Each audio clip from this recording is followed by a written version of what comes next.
Hello, Stitchers. Welcome to Stitch Please, the official podcast of Black Women Stitch, the sewing group where Black Lives Matter. I'm your host, Lisa Woolfork. I'm a fourth-generation sewing enthusiast with more than 20 years of sewing experience. I am looking forward to today's conversation, so sit back, relax, and get ready to get your stitch together.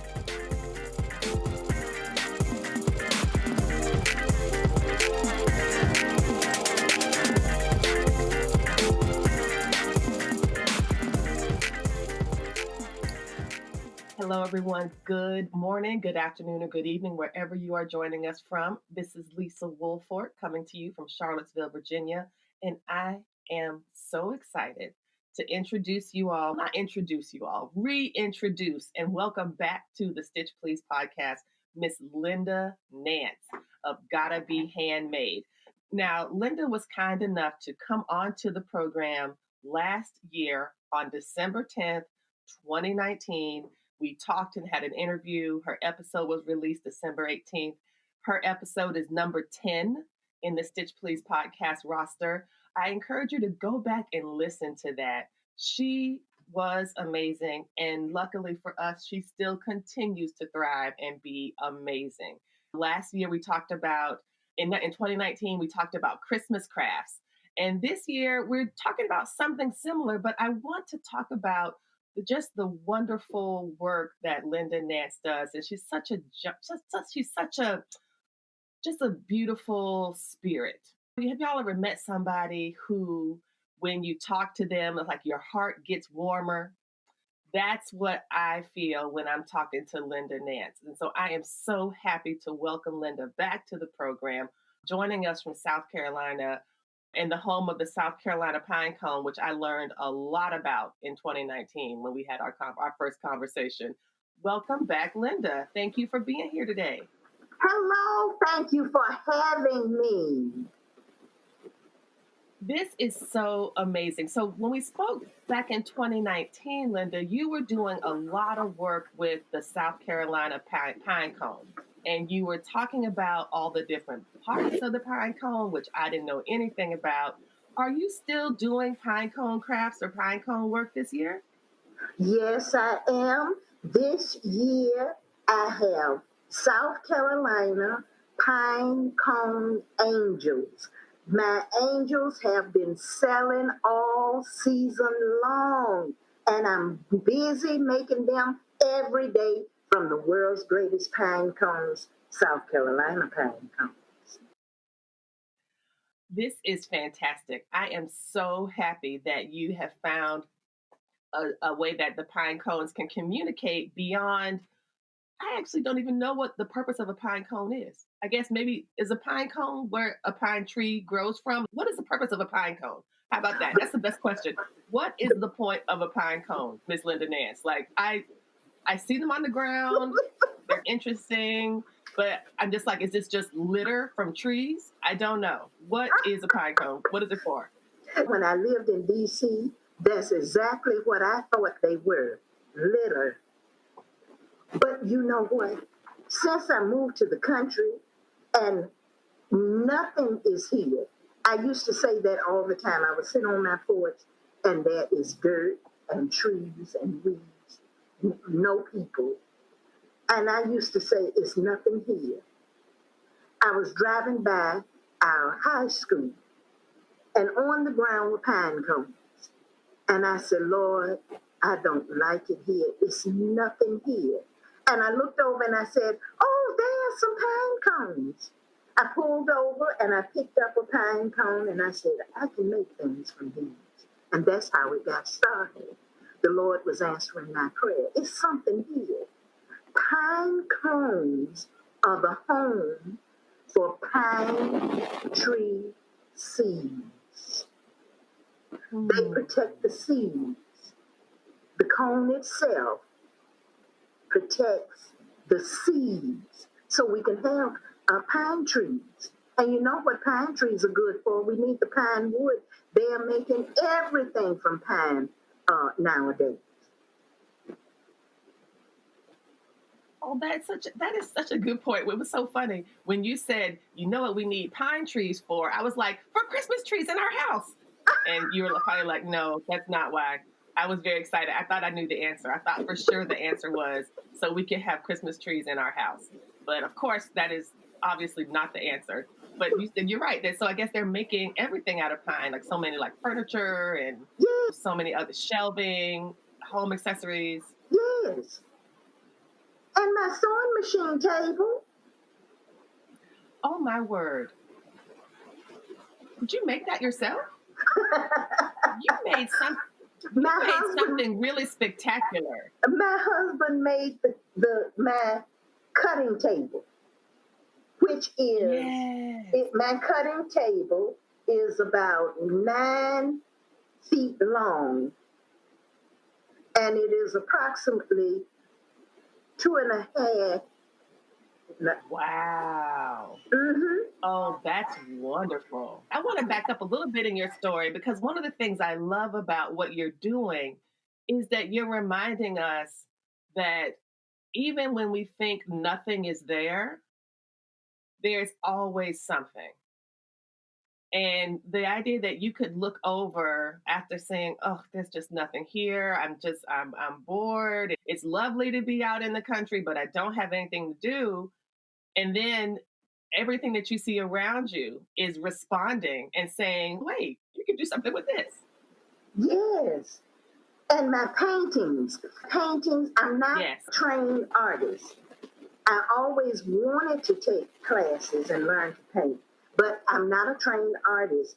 I paint and I take the scales, which are the little sticky things that hang all around the pine cone that we know the pine cone for. I cut those Yes. off and I apply them somewhere on my paintings. So I use the pine cones not only to make my angels and Christmas ornaments, I also use the scales on my paintings. I remember that you had this beautiful painting that I think we used it as part of the cover art for last year's episode of a Black woman in profile. And you had Yes, used some of the, what did you call them from the pine cone? The leaves or scales. the scales of the pine Uh-huh. cone, and you had arranged them in the shape to be her hair. Oh Yes. my goodness. That was incredible. It was One of so my great. black ladies a couple of months ago. Hey, wonderful. Mm-hmm. It's a really beautiful image and I really love how organic it is. And when I think about the work that you're doing, I return to the idea of something being organic, things that grow naturally, and that you are participating in this cycle of elevating these things and bringing these things to our attention and reminding us that you can make art out of everyday things because everyday life itself is the subject of art. That's right. I wonder if you could talk a little bit about one of your most recent, and do you have a favorite from the video log that you've been doing? I always loved watching your video logs because your voice is so calming, and you would sit out on that porch and talk about things like just listening or being calm or something like that, and it just made me feel more calm. Do you have you been doing that lately as well? Yes, I have. I started my blog because I saw a young man doing it. And I said, oh, my friend told me, Linda, I need you to teach my daughter. When you come on and talk, I want you to teach her something. So combined with watching him do his blog post and my friend asking me to teach her daughter something about life every time I went live, that's how my blog started. And every time I think, okay, it's time to close these out and end this and not do this anymore, I'll get a message or something and I'll keep them going. So I just did my Thanksgiving vlog, which is my 35th blog post. And Congratulations, I'm 35th. getting Well so done. many comments about it. I'm glad people are liking the blog posts.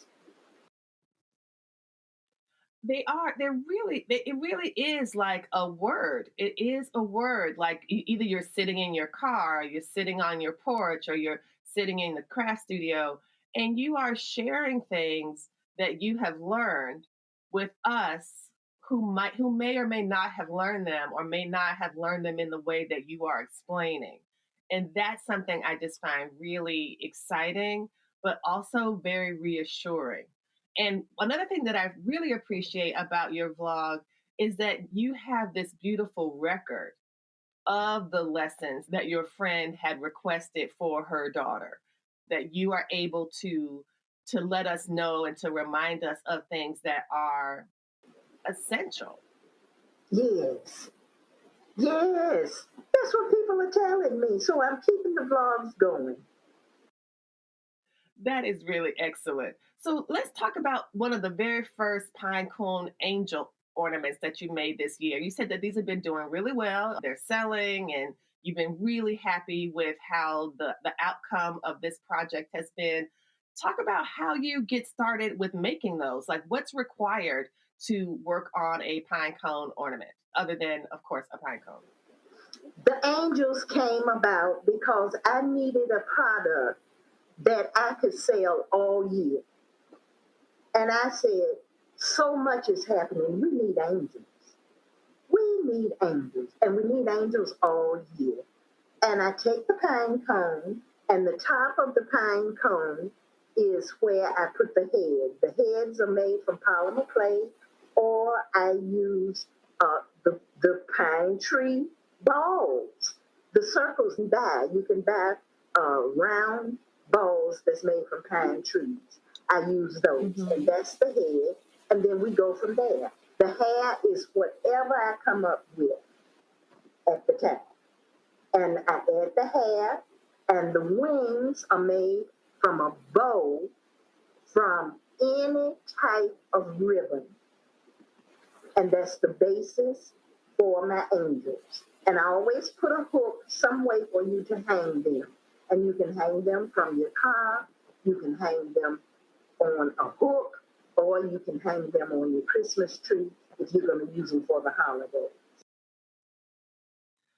This is so cute. I'm looking at one now, one that you made, I believe, a couple days ago, and it's an angel, and her hair looks like it's made out of ribbon itself or tulle or something, and she's got this cute little sweet expression on her face. Oh my gosh, adorable, absolutely adorable.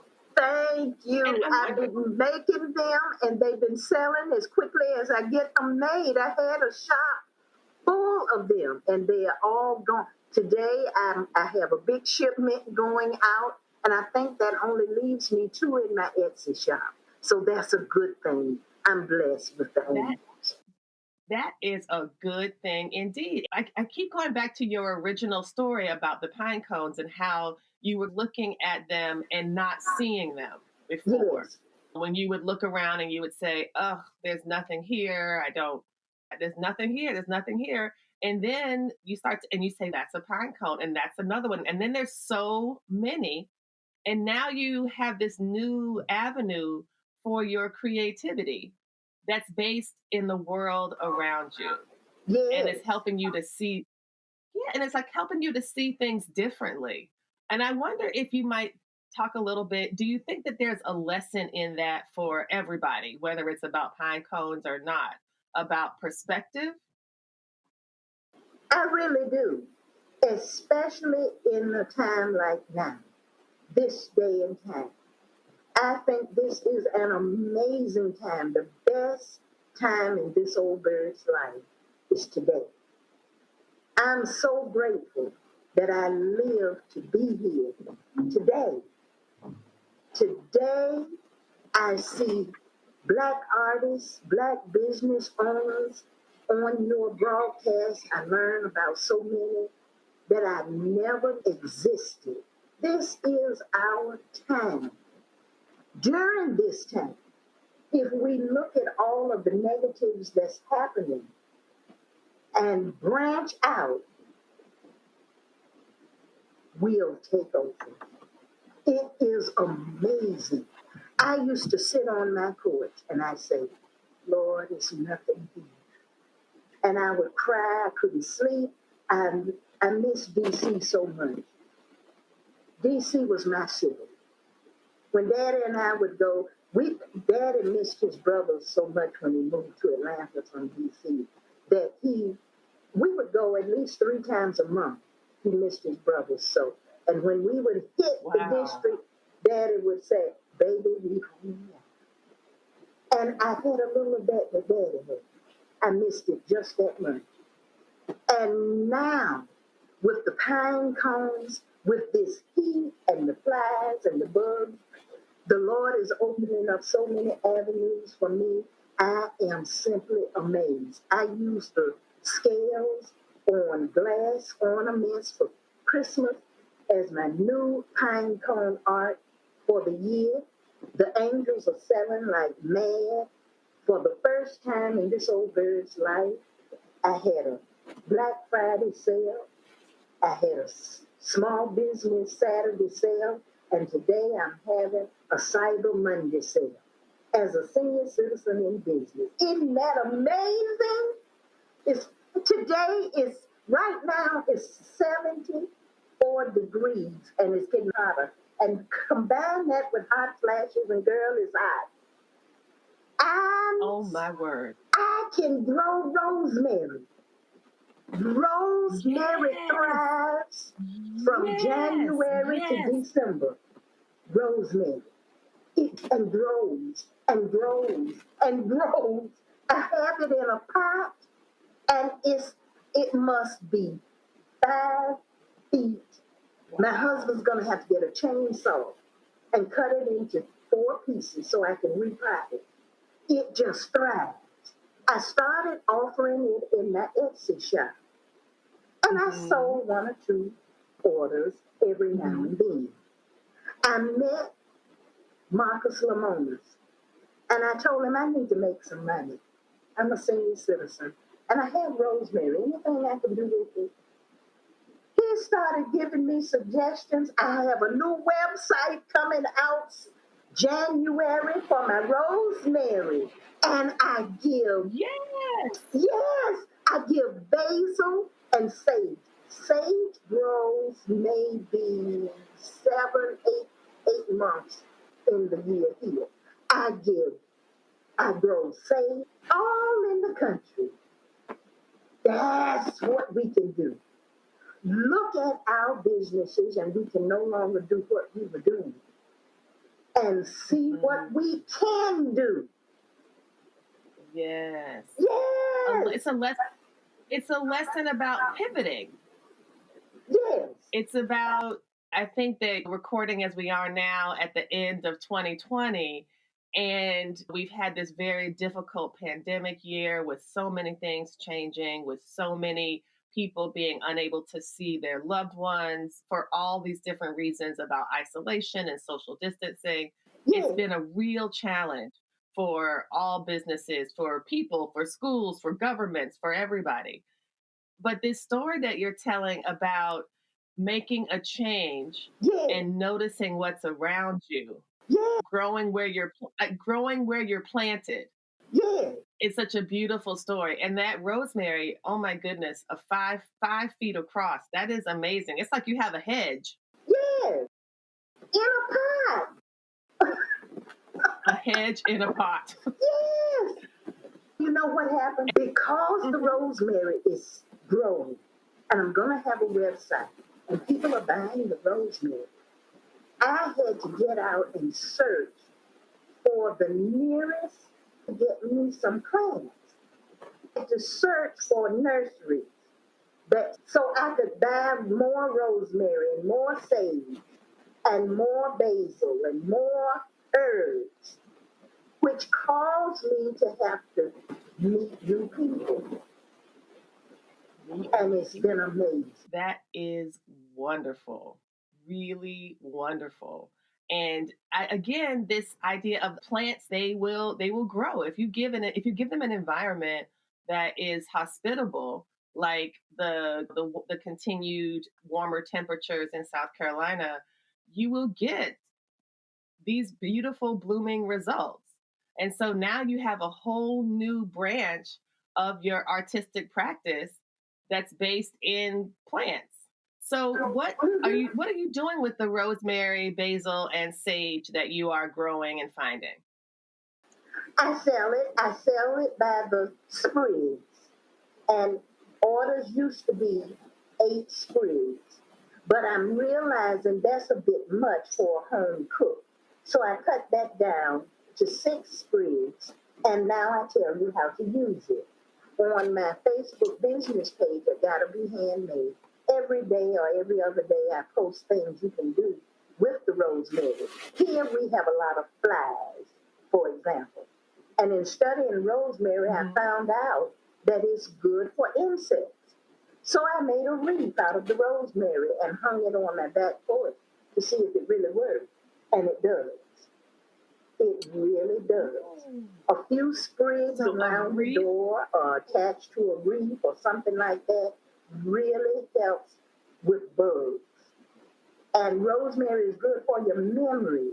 Any way you can digest it and get it in your system. And I have all sorts of recipes. I had duck for Thanksgiving and I used rosemary for my duck that I cook.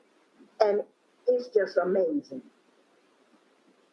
That is amazing. That is fantastic. I want to take a quick break, but when we come back, I want to talk a bit more about what is next for you and also some of the folks that you have been meeting with all your work and involvement in social media. So everybody, we are talking with Linda Nance today of Gotta Be Handmade. She is such a wonderful, generous soul. She was on the program back in December of 2019. I'm so happy to have her back with us now. Stay tuned and we'll continue this conversation.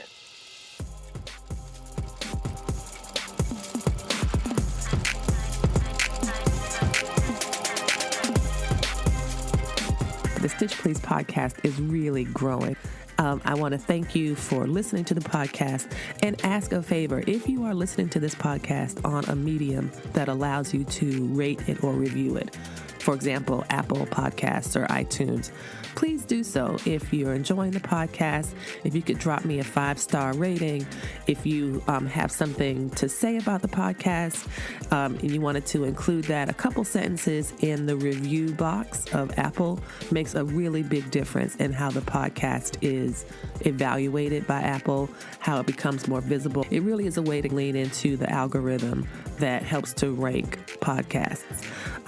So if you had time to do that, to drop a little line in the review feature of the podcast, that would be really appreciated and it would help us to grow even further and faster.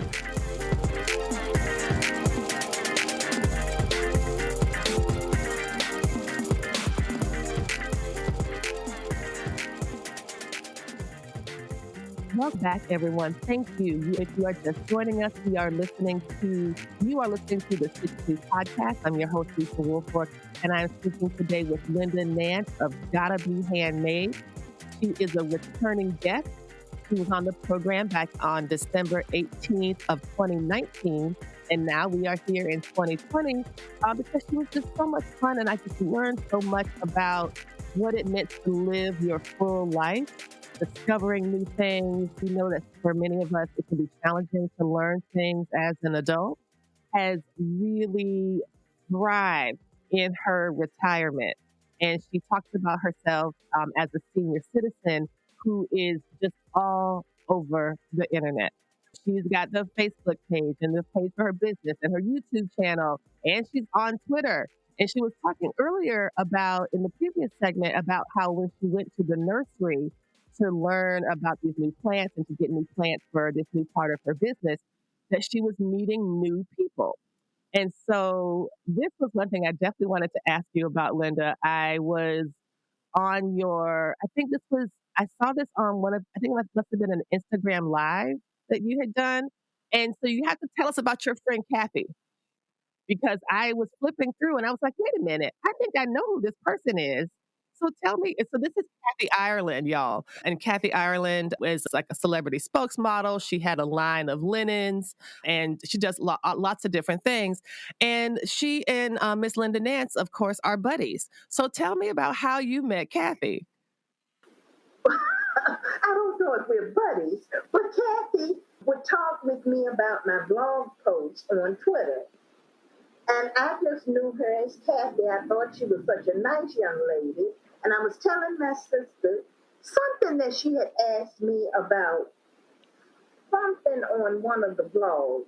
I can't remember what. And I told my sister, I said, her name is Kathy Ireland, and we talk on Twitter. And my sister said, are you saying Kathy Ireland? And I said, yes. She said, you know Kathy Ireland? I said, no, I know her on Twitter. She said, yes, you do. I said, no, I don't. She said, Google her. And when I Googled her, I immediately went to Twitter and apologized to her for not knowing who she was. I did not know the famous billionaire Kathy Ireland. I never plus size. So swimsuits and stuff, fashion and couture fashion, it doesn't come my way. And she agreed to do an interview with me. I asked her, would she do an interview with our summer camp crafters and tell us one piece of business advice. So she did a live interview with me for a few moments and gave us a piece of business advice. And it was wonderful. And we still talk on Twitter.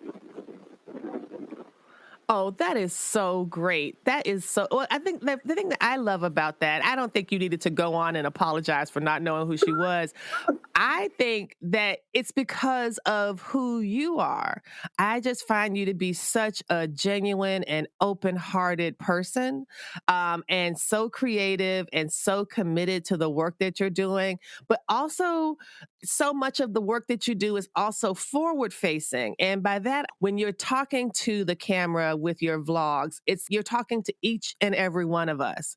You have a special message that you are giving. And I know you mentioned earlier in the previous segment that this was something that was motivated by one of your friends who wanted you to offer like some kind of life wisdom and advice to her daughter.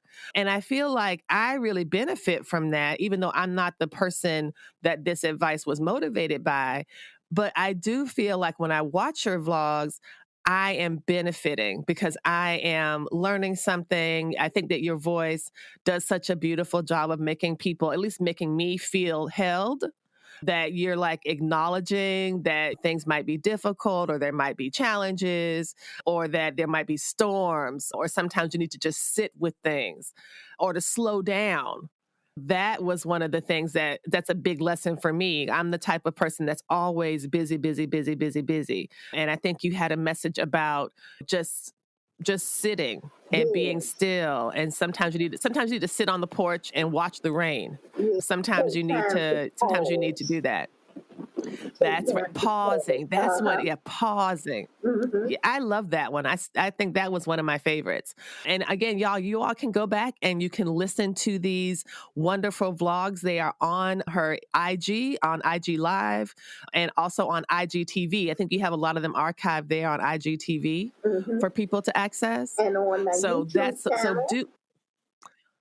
Yes, absolutely on her YouTube channel. This is someone who is doing it all. This is someone who is, you are on far more social media channels than I am. I find Twitter very confusing, and YouTube is a world that's so far away from where I'm comfortable that I really admire you for being there and being in that space and really thriving. So I'm just so excited for you. I'm so excited for all the growth and this new line of work and artistic product that you've been able to create for yourself. That's really wonderful. Thanks. I was also saying that I looked on a couple of days ago and so right now it's early December when I hope this episode will be released and your house is already decorated. How is that? Do you normally decorate for Christmas right after Thanksgiving?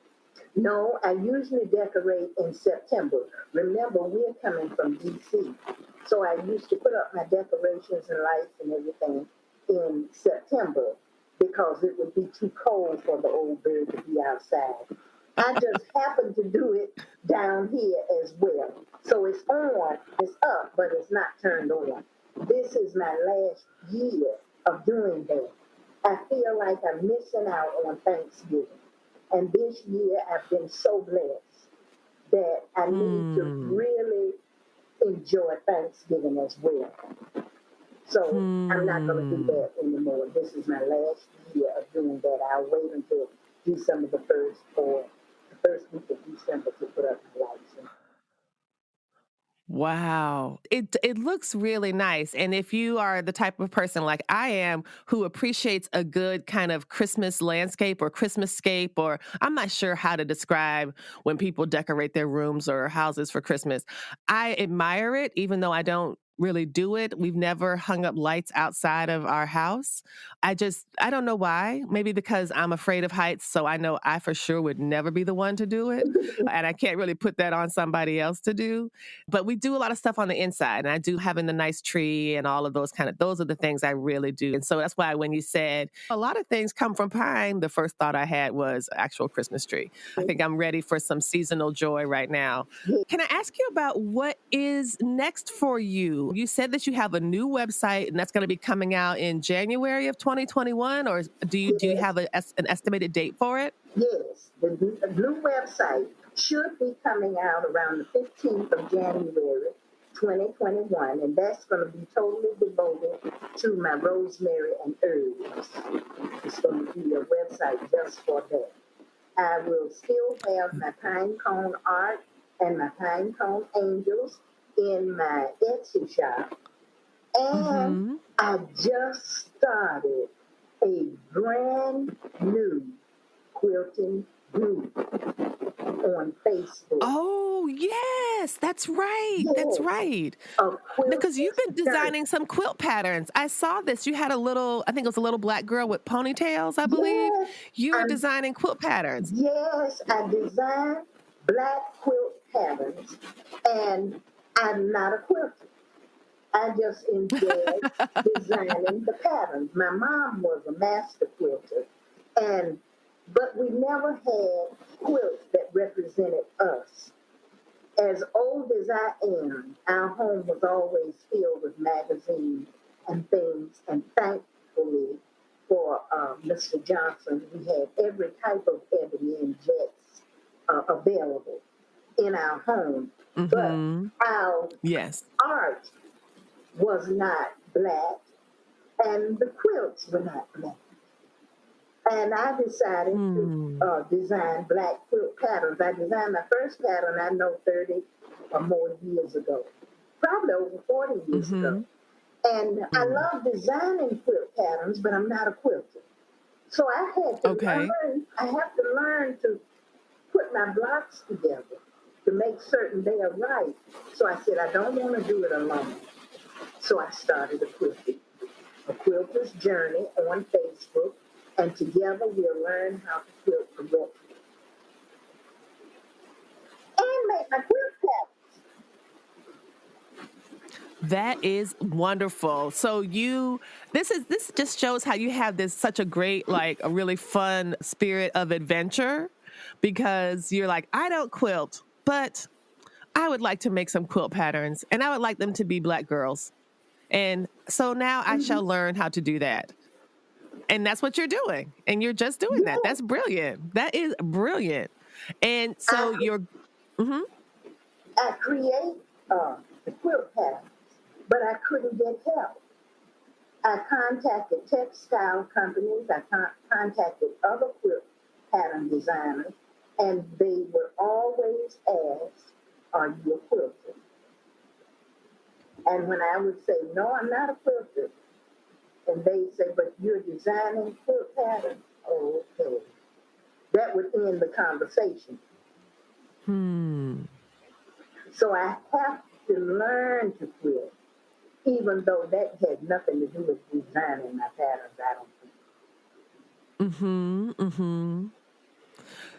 And so for your group now, for the group A Quilter's Journey, It's about Mm-hmm. you learning to quilt as Mm-hmm. well as learning to design and build upon some of the patterns that you've already drawn. And are you designing these all by hand? Yes, learning to construct the design pattern. That's what I do in the book. Yes. Yes, and learning Yes. the language of quilting. And you've helped me tremendously when you post your fabric sample and you tell us what you're doing and how to cut it out and everything. That helps me so much. Oh, thank you. Thank Hmm. you. And And I have all types of quilt patterns now. I have hey, Daddy's church hat, which is a man's hat back in the day. Daddy's church hat was a big deal. You couldn't sit on it. okay. And, you couldn't sit it on the bed. You couldn't Of sit it course on the not. top of the car after church. Oh, no, no, no. It had to No, go no. in the back windshield of the car and be Yes. protected. That's And the right. men would meet outside, a lot of times smoking cigarettes. Daddy smoked Campbell cigarettes with no filter. And they would be talking about the Stetsons. Wow. So one quilt So pattern is devoted to my dad, which is Daddy's church hat. It's a man's hat. Daddy's church hat. And so Mm-hmm. this is another one of the beautiful things that you do is the way that you're preserving things, that you Mm-hmm. are looking back on your personal history as well as a larger cultural history. Mm-hmm. About Black men and dress and spirituality and community, all of these Yes. things that church represented. And also the idea Yes. that this is a form of adornment, this hat is a form of adornment that's so special that you want to take precautions with it. Like you're not going to Yes. just throw it on the top of the car and you're not Yes. just going to just throw it any old place. You're going Yes. to take it seriously, and this is something that someone could pass down, that it really is a way of thinking about the relationship between you and your family. And Yes. also sharing that outward. That's really beautiful. So you've got the Daddy's church hat pattern. You Mm-hmm. have the little black girl pattern. Are there others that Afro you're working on puffs. now? Afro With puffs. Afro puffs, huh? Hmm. I have that one. I have the family reunion is coming out next. It's going to Oh, have that's exciting. multiple faces, and you decorate the hair in honor of your people at your family reunion. My block will have three heads. One that represents Aunt Minnie. She had a high, squeaky voice, and she always wore some sort of wrap around her head, kind of like I love Lucille Ball. Mm-hmm. Uh-huh. So I'm going to have a wrap on her head. And then my uncle always had a big afro. Even when he Okay. went gray, he didn't shave it off. He kept his afro until he died. So I'll have Mm-hmm. white and black hair on him. That's going to be Uncle Hubbard's block. And then I'm going to have a block for my Aunt Mary Lou. Aunt Mary Lou wore curls, every strand of hair in place. So there will be Wow. three heads on the one quilt block. And you take the block and remember your family reunion. Wow. Oh, that is so beautiful that you can take this block and you can decorate the hair according to how people wore their hair in your family. And this idea of assembling your family in art, of putting them together is really so special, especially again during this time, here we are in 2020, when there is a lot of enforced distance for Mm-hmm. reasons of keeping the pandemic down, and that people can't get together and have family reunions in the way that we might have. But Mm-hmm. you have this quilt block that's been able to do that, as well as to honor people from the past. It really Yes, is such a beautiful way of honoring your ancestors and honoring your family, and also helping us and encouraging us to do the same. So this yes. Yes, absolutely. Linda, this has been such a beautiful conversation. Thank you so much for taking your time out of your day to talk with us. Tell us how we can find you on the socials and how we can get some of these patterns and pine cones and stuff. Okay, you can visit my Etsy shop at Etsy.com. Gotta Be Handmade, and I'm sure I'll pop up on Google, and you can go right to my Etsy shop. That's for my art and my Kind Home Angels. You can follow me on Instagram, and there I will post my blogs. And please subscribe to my YouTube channel, youtube.com/Gotta Be Handmade. And on YouTube, I have my interviews for my talk show with my handmade artists, as well as my blog posts. And senior citizens, I want you to please, please get on Instagram. We need you on Instagram. They have this new thing called Reels, and I always post on Reels using old school music, and you'll love it. So get on Instagram and follow me at Gotta Be Handmade. Okay, everybody, you got your instructions. And if my mother is listening, I'm trying to get y'all to be new best friends. If she is listening, which she says she does, Mama, you got to be more active on Instagram. Miss Linda is trying to give us some words here. So she does have an account. She does have an account. My mother does have an Instagram account. Yes, I don't know how often she uses it or goes to it, but she absolutely does have one. You got to get on that Instagram. So I will let her know. I will send her a reminder. This has been such a delight. Thank you so much for coming back and talking with us. And I wish you a really very pleasant and positive holiday season. And thank you, thank you, thank you. Thank you, Lisa, and same to you.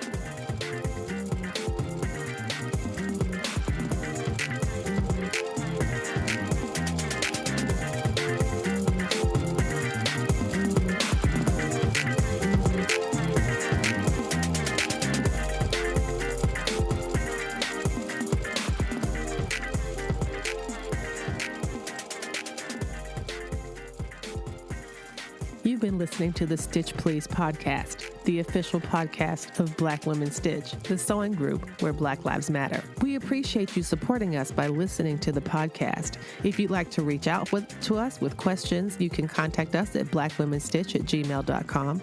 If you'd like to support us financially, you can do that by supporting us on Patreon, Patreon. And you can find Black Women Stitch there in the Patreon directory.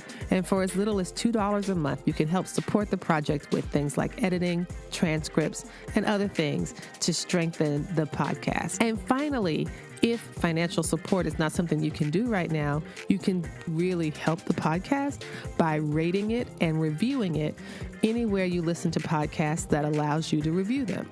So I know that not all podcast directories or services allow for reviews, but for those who do, for those that have a star rating or just ask for a few comments, if you could share those comments and say nice things about us at the Stitch Please podcast, that is incredibly helpful. Thank you so much. Come back next week and we'll help you get your stitch together.